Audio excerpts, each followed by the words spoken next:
Yeah, nah, for real. But all right, man. Shifting gears. Um, back to James Gunn Superman. We spent a couple of weeks kind of covering the movie, and I think me and you both thought that we would not end up back here discussing it, but some new developments have happened over the past week that I believe is worthy of discussion, which is James Gunn had decided or has decided to release the movie to streaming platforms, which basically ceremoniously ends its competitive theatrical run in the box office. Okay. Yep. And initially, he comes out and he says that the reason why he released it early is because he had forgotten about when Pacemaker is a Pacemaker. No, not I said Pacemaker, Peacemaker. Um, Lord have mercy. It might as well be pacemaker. That's the only thing resuscitating this boy and keeping him alive. Like, oh man, and accidentally made a bar, but golly. but Pace. See, I was about to say it again. Damn. Peacemaker. His second season is coming out, and James comes out and says that he forgot exactly when it was coming out, and that he wanted people to have an opportunity to see the film prior to season 2 releasing. Then he, like about what like maybe a week, maybe or a couple of days after that, comes out and says, "Well, actually, you don't have to have seen the movie Superman in order to indulge in Peacemaker season 2."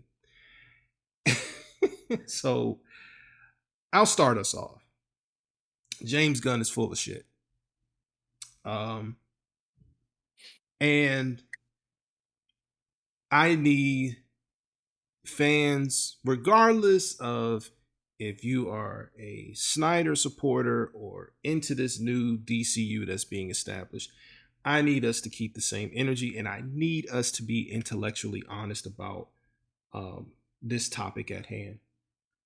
For anybody that is running a business, particularly when you're talking about corporations, there are always going to be benchmarks and things put in place that you are to meet in order to be considered successful.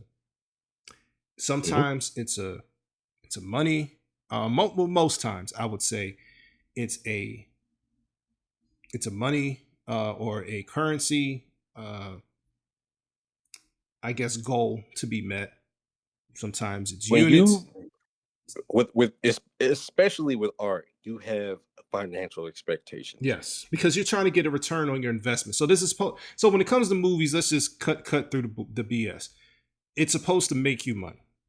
You Mhm. know, corporations aren't putting out movies just for the sake of art. They are trying to make money. And I am not Mhm. suggesting that this movie did not make money. However, when you end the iteration that you had, the stories that you were building in the previous DCU that you have uprooted and caused to be deleted and no longer a thing, you have the expectation that you have to surpass what was previously done. Because if you do not, that is going to essentially raise speculation that you're not doing as well as you should. Because if I'm being told that this previous iteration of Superman in his solo movie was so bad, then I need this other movie to out earn it. Okay? And that didn't happen. And Yeah. And you could just take the money side out of it. This new version, regardless of the quality of the movie and the story and the financial implications behind it, mhm, it did not generate the same amount of interest as the one before it that was so proclaimed to be terrible. mhm. um Just didn't happen. it definitely galvanized conversation. I will give it that. But it didn't meet the true financial goal that I believe was set.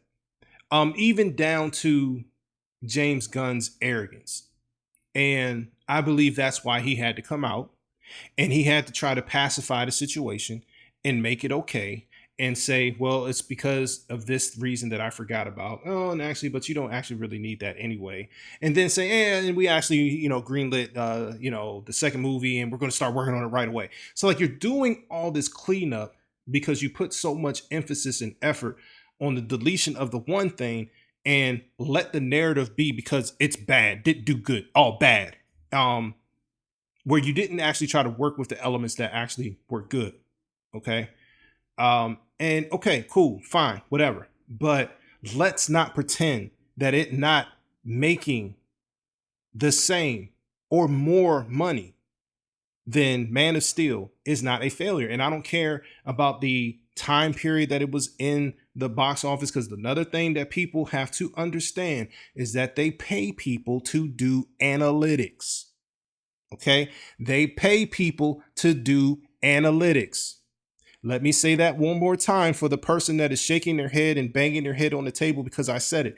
They pay people to do analytics. And so what that means is that they can project in real time how much money they are going to make per week if we keep this in theaters, which is ultimately costing us more money. So now, if you're not going to make as much and it's actually going to hurt the profit that you have made, now we have to make a decision. And I think that that's what it was. And they cooked up a story to try to basically say, well, it's not because it wasn't going, because what they don't want to say is that it's not because it wasn't going to make as much money as Man of Steel. But we all know that that's the reason. We all know that that's the reason. There is no other plausible cause of action that you would do that if your movie was making money. And I'm And not, that's including merchandising and other things like that, like toys and clothes, uh, water bottles, backpack, all that stuff. and So I'm like not suggesting that it that's a has to. tall tale sign. Yeah, and I'm not suggesting that it has to make $1 billion. I don't believe that it should have No, had that's to. another disingenuous part of the conversation. There have been a handful of movies that have made $1 billion, and they're ass. But And that also, again, it brings it full circle back around to this conversation, especially as it pertains to Snyder's universe and Gunn's new DCU, because they got a couple movies over there that aren't really that good, and everybody can say can admit and say that. But mhm. again, they garnered enough interest to either touch 1 billion or get close to it. I don't know if Gunn has that with his universe. Like, even if you can make a okay, or you have groups of people that really enjoy your movie, Mhm. is it really going to garner enough interest to make the money that you needed to make so it can surpass its predecessor, or even just make enough money so you can recover your losses or investments? Sad. Yeah, who knows, man? Like I'm not necessarily hoping that it does bad. So like I'll say I honestly I don't care. Like because it's this Superman movie is barely holding my attention. I'm actually mulling over purchasing it just so I can like revisit it and still have my talking points, because I want to make sure that I'm still mentally able to have conversations. And there's certain parts of it that is entertaining, but for informational purposes, I want to have a copy of it. Um, but I'm not moved to have it because it's overall entertaining for me, because I just have a hard time getting into that Superman. But that's not the discussion that we're trying to have. Just in general, I believe people made excuses as soon as this information come up. What are the top reasons that we heard as to why it didn't do up to expectation? One was it's post COVID and people aren't going to the movie theater like that anymore. Um, That's a fat ass lie. a bold, bold lie. And I say that because post COVID, there were Marvel movies who made over $1 billion. Other movies not connected to Marvel that made $1 billion plus, like you had Top Gun Maverick that made um, over $1 billion. You had the Avatar movie that made over $2 billion. Um, Deadpool and Wolverine, which what came out last year, made over $1 billion. So my stance, and I'm sorry I didn't say this sooner, is that it's not that people aren't wanting to go to movie theaters due to COVID. People aren't trying to go to the movies for movies they're not overall interested in unless it comes out on streaming. That's it. And that's very apparent, and that goes up to the point that I brought up not just a couple of minutes ago. You have to have a movie that garners the interest of the general population. You're gonna Mm-hmm. have your longtime fans of these franchises, but overall, if you don't garner the attention of regular people who aren't nerds, you're probably gonna lose. Yeah, no, that's a fact. That is a fact. Because that's what made Marvel movies successful in its heyday. It wasn't the retention rate of the nerds coming and supporting it. It was the people who weren't traditional nerds that bought into the story and No, wanted to this is a support it. you're batting 1,000. No lies being told. There are people still today for the first time watching the Avengers and seeing Thanos and getting into comic books because of what he did with that movie and how he Mm-hmm. performed as a villain. Mm-hmm. Since like people who don't go anywhere near superheroes, comic books, or anything like that, barely play video games, are like, yo, that boy Thanos, man, Yeah. and our fans for life now. Like, I don't think that James Gunn has that type of flair or attention for his DCU. It remains to be seen because the one thing that people have to be intellectually honest about is because people love to bring up and compare like the Iron Mans and stuff like that. But remember that graphic I sent you where I wrote down every Marvel movie and the amount of money it made in the year that it was released in order. Yep. Yep. And those first batch of Marvel films did not do good. Like Iron Man was what the let me go back to that graphic because I got it in my phone. I mean, Iron Man did about the same amount as Superman did, if I'm not mistaken. And then the follow-up movie, which was the Incredible Hulk, did not. Like did not. And it wasn't even like close. So here we go. So Iron Man in 2008 earned $585.8 million. The next movie, The Incredible Hulk, made $265.6 million. Ooh. So, Ooh. and this is phase one, okay? Yep. The follow-up Iron Man 2, because Iron Man is who people bought into. Because the film Iron Man was actually a really good film, comic accuracy aside. Like it was very entertaining. This was Robert Downey Jr.'s like rejuvenation in his career because of the issues that he had, and he knocked it out the park with his, particular spin on the Tony Stark character. Older folks know about Robert Downey Jr. Oh yeah, people that were around my age and things like that, we don't know that about RDJ. Yeah.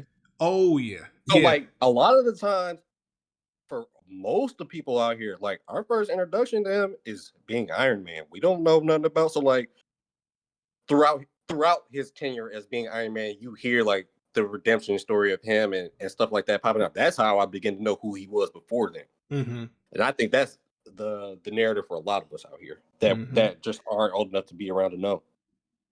Yep.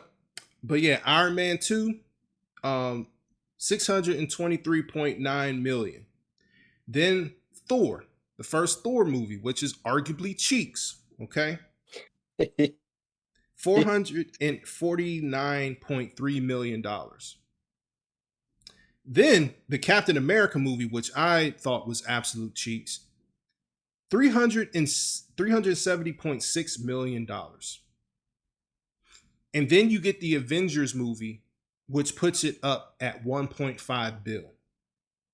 But the problem with that is that that's a mashup film. This is the movie that brings all of these people together. So you got Iron Man, you got the Incredible Hulk, you have Thor, you have Captain America, and all the characters in between in those movies, and you have a mashup. So if it did not make over $1 billion, they were going to have problems. But that phase really showed that they weren't as successful as people make them out to be. Because those numbers especially for an Incredible Hulk film, abysmal. And he's supposed to be more popular than Iron Man. Abysmal is being nice because the reception it gets now, and I will never forget people hating the Mark Ruffalo casting, and they wanted Ed Norton because Yep. they loved that version of Hulk so much. Yep. Why didn't y'all go to the theaters and see it then? Exactly. Look, you speaking. Because that was an Yep. overwhelming outcry about the Mark Ruffalo casting. Yep. Like, holy that. But And you telling me the number, I never knew it, but like, yeah. holy. Yeah. 265.6 mil, bro. And so when you compare that to the DCU and what they were doing from 2013 on, because mind you, Marvel started in 2008. DCU doesn't start until 2013. And their numbers did not, they were comparable, but didn't get as low as that. They didn't get as low as $265.6 million. Yep. not in their, their quote unquote phase one.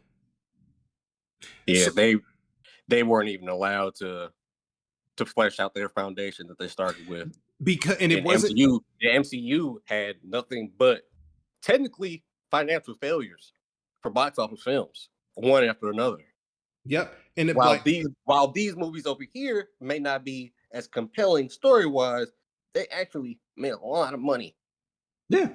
And when you get in the, phase 2 and 3, they're pretty much cleaning up with the least, successful films going to be your Ant-Man's, which, we're talking about Ant-Man. Like, people really wasn't that interested in Ant-Man. And what else? What am I looking at? Black Widow. And that's because, everything else up until you get into phase 4, it's Ant-Man that pretty much does not deliver as much as the others. And then when you get into phase 4 is Black Widow, Shang-Chi, and Eternals. That's because we ain't really asked for that. and so when people start to try to cite those as like COVID and the reason why, the film industry suffered, it's like, no, because people really did not like that film, because in 2021, like, these movies came out in 2021. And then guess what other movie came out in 2021? Spider-Man No Way Home. And what does that make? 1.9 billion, bro. Print money. Post-COVID, or not even post, still in the middle of COVID. So you can't blame, you can't point to these other movies that did not do well and say, oh, COVID. But then you got a movie that did near 2 billion. I'm sorry. They talk about COVID movie culture like it's the Boogeyman or those like a Wendigo, like it's the Slender Man or something. Like we're like in a found footage horror film. Like, bro, you're literally imagining this and making it up. Yeah. If, like I said, phase 4, it did not. Those 3 movies were the reason why, but those 3 movies were movies that people just weren't really interested in. So it had nothing. Because they're also uninteresting characters that even the main comic book nerds don't care about. Exactly. And so the next film you get what? Doctor Strange, his sequel, that comes in at 955.8 mil. Then you have Thor, the third one, that's 760.9 mil. And then Wakanda Forever makes 859.2 mil. And even with those movies, like Doctor Strange, let me go back, because Doctor Strange, it made more than its predecessor. So that made more money, had more interest. Thor made, let me go back to the second Thor movie. It did not make as much as Ragnarok, but the Thor character was taking some hits. And so people weren't really interested in the direction of where Thor was going in those films. So I have to give that. And like with Wakanda Forever, you lost a group of people because of Chadwick Boseman's passing and people wanting the character to continue on in like the literal, T'Challa character, wanting him to continue, and they decided to kill him off. And that is what, in my opinion, impacted that movie in order for it not to have $1 billion, because the first film did over $1 billion. So Mm-hmm. I'm saying all of this to say, because that's definitely not the direction that we intended to take in full, is that like there's nuance to these conversations that people aren't being honest about. And the DCU, the real DCU, first DCU, whatever, they just did not have an opportunity to follow the blueprint that they should have followed. They were very reactionary in their filmmaking, which I believe affects the quality of the films that they put out. So Yep. that's why you prematurely get a Batman Superman. And then the cut that gets in theaters is not as good as the director's cut, which flushed it out way more. Then Yep. you get a couple of movies, and then you get the Justice League film. Zack Snyder suffers a personal tragedy, and the film that he wanted to put out gets completely dismantled. And was it Josh Whedon takes over and completely Yep. just ruins the damn film. So now you have this joke of a film that just is abysmal, and you're starting to lose people. You see what I'm saying? That somebody else directed, Exactly. but they slapped Zack Snyder's name on it like he's the one, or he's the reason that this whole thing is terrible. When literally the outcry for this stuff for it being so bad is when Josh Whedon touched it. Yeah. And that's when you start getting the corporate issues, the stuff where the actor that plays Cyborg, he's publicly make it be known that there's some issues there, and he, got treated a certain way, and you just And had all this I drama. forgot all about that. And I'll be honest, I think that happened because he was he was a really great casting. Mm-hmm. And besides a comic book, I can't even think of an animated series where for the amount of time that the little amount of time that he was on screen, he was phenomenal. Yeah. But they did, but I honestly believe like he would have been one of the characters and the actors that carried that Justice League. well, he did a good job in the actual director's cut, where we got to see. But that's what I'm referring to. I'm not Mm-hmm. talking about. Yeah. So, but yeah, man. So, and then you just get the self sabotaging that went on. After that, you get the follow up for Aquaman, doesn't do well because you got the Amber Heard stuff going on. And it was the whole thing about, should they cut her from the film or not? They didn't necessarily cut her from the film, but they severely reduced her time. But all of that bad, faith, information just really ruined, that film and what they could do with it. And then, not necessarily in this order, but the with the Flash film, you had two things that happened when the Flash came out.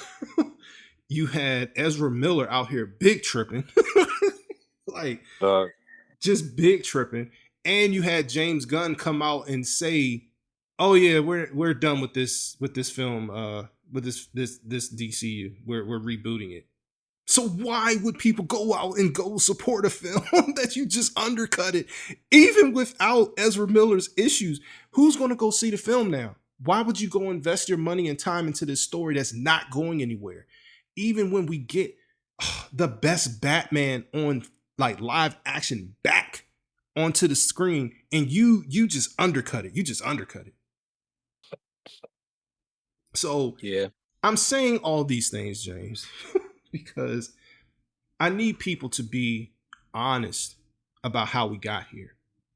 And I need people to be honest about the expectations that this Superman film should have had. I need people to be honest about the fact that it did not meet the mark that it should have.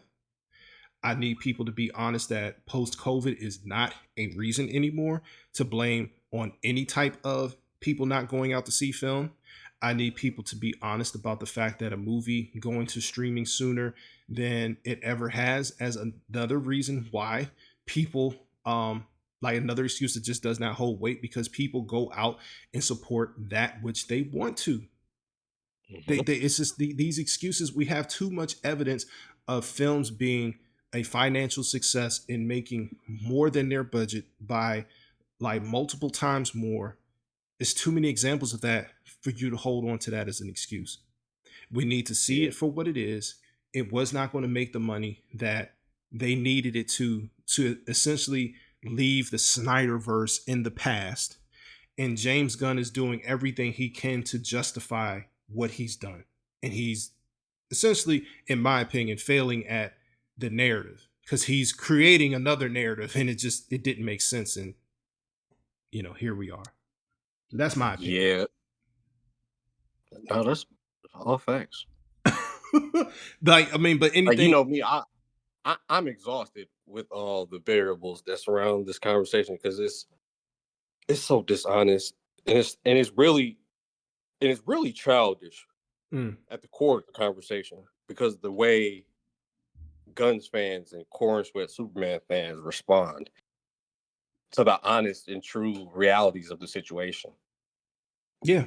Because this Like this isn't we even could getting lay we, into how we I just feel laid about the out films. we just laid out all like literal scientific facts that can be proven Yeah. with information. Yeah. And their only responses are well, there isn't going to be a Man of Steel 2 No or shit. keep trying. No It's shit. like bro, what? Like you we won, you lost. There isn't any more Snyderverse. There's the DCU now. Okay, but what about all of the posturing and boasting and the Mm-hmm. monkey memes? Mm-hmm. I ain't seen one monkey meme in a minute. Oh yeah, because I ain't it seen turned on not itself. one monkey doing anything on the internet. I'm about to bring it back, like I was going to do originally when I was going to flip it on. But I think I'm gonna, yeah, I'm thinking about to spend that because they're not going to just walk away from this like they didn't do all of that backhanded backflip mental gymnastics to try to justify a lame ass Superman. And I'll just say that. Yeah. And like I said, my thing is, it's not to me. This isn't even me getting into what film I prefer over the other. I just don't like the dishonesty in the conversation. That's pretty much it. Like I said, it's too many examples of superhero films being financially successful and making an exorbitant amount of money to use the excuses that people have come up with. It's intellectual. During and after COVID. And the thing, yeah, and the thing is that people aren't also considering that superhero movies became the standard for a while, which is why they were making so much money. So when you get films, it's like, because it's not post COVID that we're really talking about, it's post Endgame that we're talking about. Ooh. It's post Endgame Ooh. because Endgame was the finality of the big, like, it's the big event that we spent what, over a decade getting to. Yeah. So you have this big moment that just sends off and perfects everything that we have been absorbing, all these films through the phases, and then they have to start over. It's an emotional letdown. That's why Yep. those first films in phase 4 did not do well, because we don't want that shit. We don't want that. And it had nothing to do with COVID. And it honestly No, did. It honestly that's didn't. fair. Yeah, and it Because honestly. I Go ahead. like the Eternals and Shang-Chi, but I don't nobody want to see that shit. And I completely understand. Yeah, like, because people weren't asking for it, and it wasn't. Yep. And it wasn't until you get to Spider-Man, because Spider-Man really serves as the true, like, continuation after Endgame because of Spider-Man's involvement with the story and his connection to Tony Stark. Right. And it's Spider-Man. Like, so, like, No, that is a nuance that goes unnoticed. And then I'll even add to that, he is also in the comics. I've talked about this on TikTok, but he is usually a bridge to having a lot of different team ups in the mm-hmm, MCU mm-hmm. or in Marvel in general. He is always usually at the center of a mix and mashup of heroes. So it makes sense that they would move forward with that based on what you just said. Yeah, but that's also why it did so well. Because of the Yep. emotional investment that people had in the story, not superhero movie fatigue. Yep. It's really difficult to start over and emotionally build towards another event when we had such a major one that, like, really, like, we've just never experienced before. Which is why Endgame is in contention for the most successful movie of all time next to Avatar, and why they go back and forth depending on how James Cameron's feeling at that moment and wants to re-release it in films just to be a dick about Because he's done that a couple times. It's like, it. all right, bro. Like, really? Yeah, Like like, you? like, oh, yo, ego is in this for real. Yes. Yes. Like so James Cameron is like obviously one of my favorite, filmmakers because I enjoy a lot of his work, but on a personal level, yeah, bro. I don't like that. That's not cool, bro. That's not cool at It's like all. you trying to force, he forcing the issue. Like, okay, Exactly. but it's a but little that different. yeah, but I mean but yeah, that's pretty much, why I wanted to have this conversation because it's just void of it's void of actual factual information and leaving out a lot of context, leaving out a lot of the reality of what people were going for. Because again, even in its peak, people weren't going to see certain movies like Ant-Man. Like, yeah, people saw it, but and then even with the last Ant-Man film, what impacted it was the Jonathan Major stuff. So like That happened as well. Like even if we keep it at an elite level with the characters and the movies that we were watching, like mhm, just 25, 2025 Superman compared to Iron Man, Thor, Man of Steel, and those other movies, like even when we stack it up against the other heavy hitters, it's just not an intellectually honest conversation. And all the facts and context, like you said, gets thrown out the window. yeah.